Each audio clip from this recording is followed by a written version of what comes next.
What's up, everyone? I got a text from a friend of mine who comes up for privates from San Antonio. Good guy.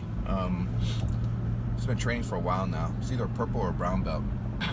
And anyway, he was just letting me know that he had gone over the website and read the article that I had written a while back called Learning Jiu-Jitsu in Order. And that's one of the things that at Kama Jiu-Jitsu we feel is so important, because when we learned Jiu-Jitsu, it was more of a random type thing. Well, I take it back. Elio Gracie, Rickson Gracie, Helson Gracie, they all ran with a curriculum. It was, if I remember right, it was a 36 lesson curriculum from white to blue. So I took privates from Helson when I started. In addition to his 3 times a week group classes, I took a private a week. And what he would do is he would go over that 36 lesson curriculum. Rickson also does it as well, and then gave it to Dave, the concept and the whole structure of it. And the way it was structured was that you had a self-defense, 1 or 2 self-defense concepts that you would do, followed by some grappling concepts, and then you do that. They give a little bit of everything over 36 lessons, and once the 36 lessons were done, then theoretically speaking, if you had a great command of it, then you'd be given your blue belt. What I found was that when I learned, the very first thing that I learned was how to do a choke and Americana shoulder lock from the mount. The very first day I went into jiu-jitsu. And I remember, and how to do the cross-collar choke from the mount. And I thought that was the most awesome things. Those things were the most awesome thing. And, because never in my life did I ever dream I'd be choking somebody or putting somebody, or intentionally putting somebody at a potential place to break their arm off.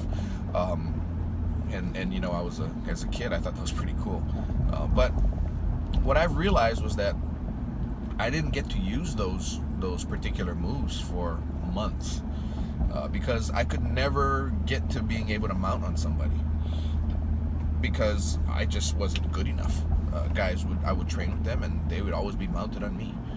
So what I realized, and Dave and I put the Kama Jiu-Jitsu curriculum together, was we took the same things that Rickson taught, and we just simply reordered them, and we put them in a certain order that we felt would be better, because it would be more pertinent things that you would need to learn first.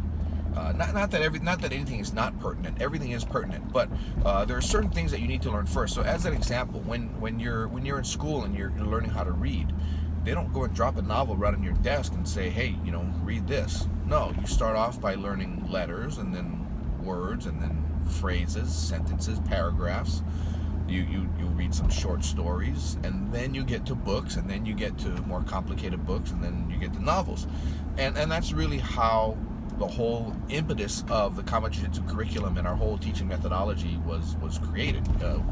It was because we had to take everything we'd learned from Rickson Gracie and order it in a little different way that we thought was a little more, easier to learn, a little more bite-sized pieces, perhaps. I mean, you can call it anything you want, but the thing is that we set up in order to learn things. So you don't learn mount submissions one day, guard defense another day, cross-side escape another day, and shoulder locks another day. The thinking is that you're going to learn everything.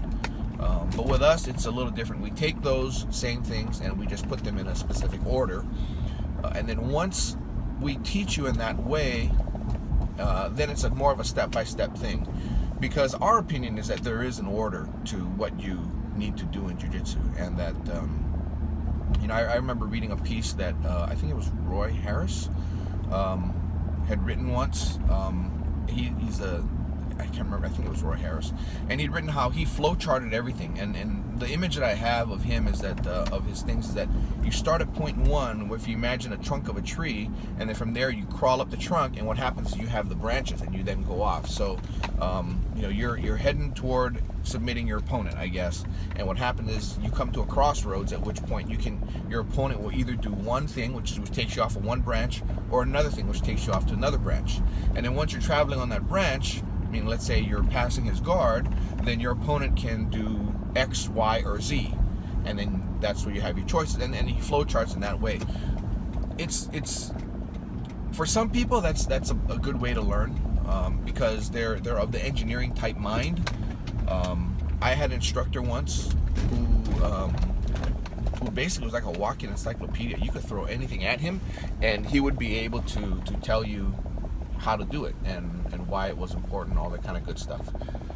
Whereas with me, I'm a little more simple-minded, and I realized that I needed to learn stuff in a different way. So, you know, it wasn't really, you know, I knew a lot of stuff from my white to brown belt years, but it wasn't really tied together until I started training with Professor Dave, and he kind of put everything in a way that I could process it. And from there, we were able to kind of put together what we call the Kama Jiu-Jitsu methodology and curriculum. So think about it. You know, it's and you know, the way we order it could be different from the way somebody else orders it. So think about in your case, you know, has jiu-jitsu been kind of random for you, where you know a lot of stuff, but for some reason nothing seems to have priority in any given situation, and all we've done was just simply prioritized it. You know, for every position you need to be thinking about this. When you're in another position, you don't think about that anymore, you think about this instead. And it's all taught to our students in a particular order, so that once they reach blue belt, they all know the same things. Too many times I've seen blue belts who've been training for the same amount of time know different things. They should know the same things, right? Just like everybody going to first grade should know the same thing. Same with second grade, third grade, fourth grade.